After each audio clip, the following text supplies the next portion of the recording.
கழுவி நிறைய மசாலா ஒரு பிளேட்டில் எடுத்து வச்சுட்டேன்.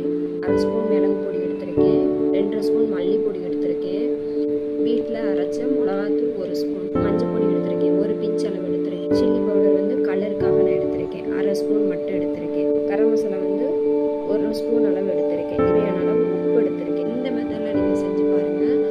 ஒரு பொடி கூட கொஞ்சம் கூட உதிராமல் அப்படியே நமக்கு நல்லா ஃபிஷ் ஃப்ரை வந்து நல்லா கிரிப்ஸியாக வரும். வாங்க எப்படின்னு பார்ப்போம். பாத்திரம் எடுத்து வச்சுக்கிட்டேன். இந்த பொடியை எல்லாத்தையுமே போட்டாச்சு. லைட்டாக கையை வச்சு இப்படி நல்லா கிண்டியாச்சு. இப்போ லைட்டாக தண்ணியை ஊற்றி பேஸ்ட் மாதிரி வச்சுக்கணும்.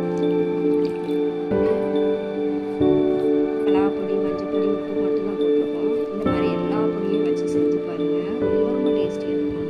பாருங்கள் நல்லா இப்போ ரெடி ஆயிடுச்சு. எடுத்து வச்சுட்டா எல்லா மீனையுமே இதில் போட்டு வறுக்கிறதுக்கும் சரி குழம்பு வைக்கிறதுக்கும் சரி ஒரே மசாலா தான் இது. இதை நம்ம நல்லா பரட்டிட்டு ஒரு 5 நிமிஷம் மூடி போட்டு மூடி வச்சுட்டு அப்புறமேட்டு நம்ம வறுக்கிறதெல்லாம் வருங்க. இல்லை குழம்பு வைக்கிறதுனா குழம்பு வைக்கலாம். சரி பாருங்கள் இந்த மாதிரி தடவி விட்டுருங்க. பாருங்கள் ஃப்ரெண்ட்ஸ் எல்லாமே நல்லா மசாலா தடவியாச்சு.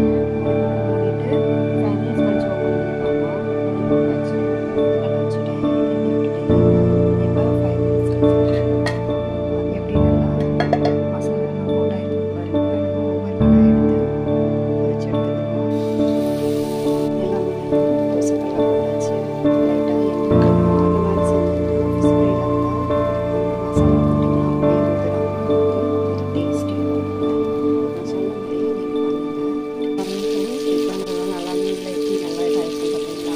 இப்போ ஒன் சைடு நம்ம தட்டிக்கிறோம். பாருங்கள் ஃப்ரெண்ட்ஸ் எப்படி நல்லா குக் ஆகிருக்கும் பார்த்தீங்களா? நல்லா குக் ஆகிடுச்சு. இப்போ நம்ம ஒரு பிளேட்டில் மாற்றிக்கிறோம் எல்லாத்தையும் எடுத்து.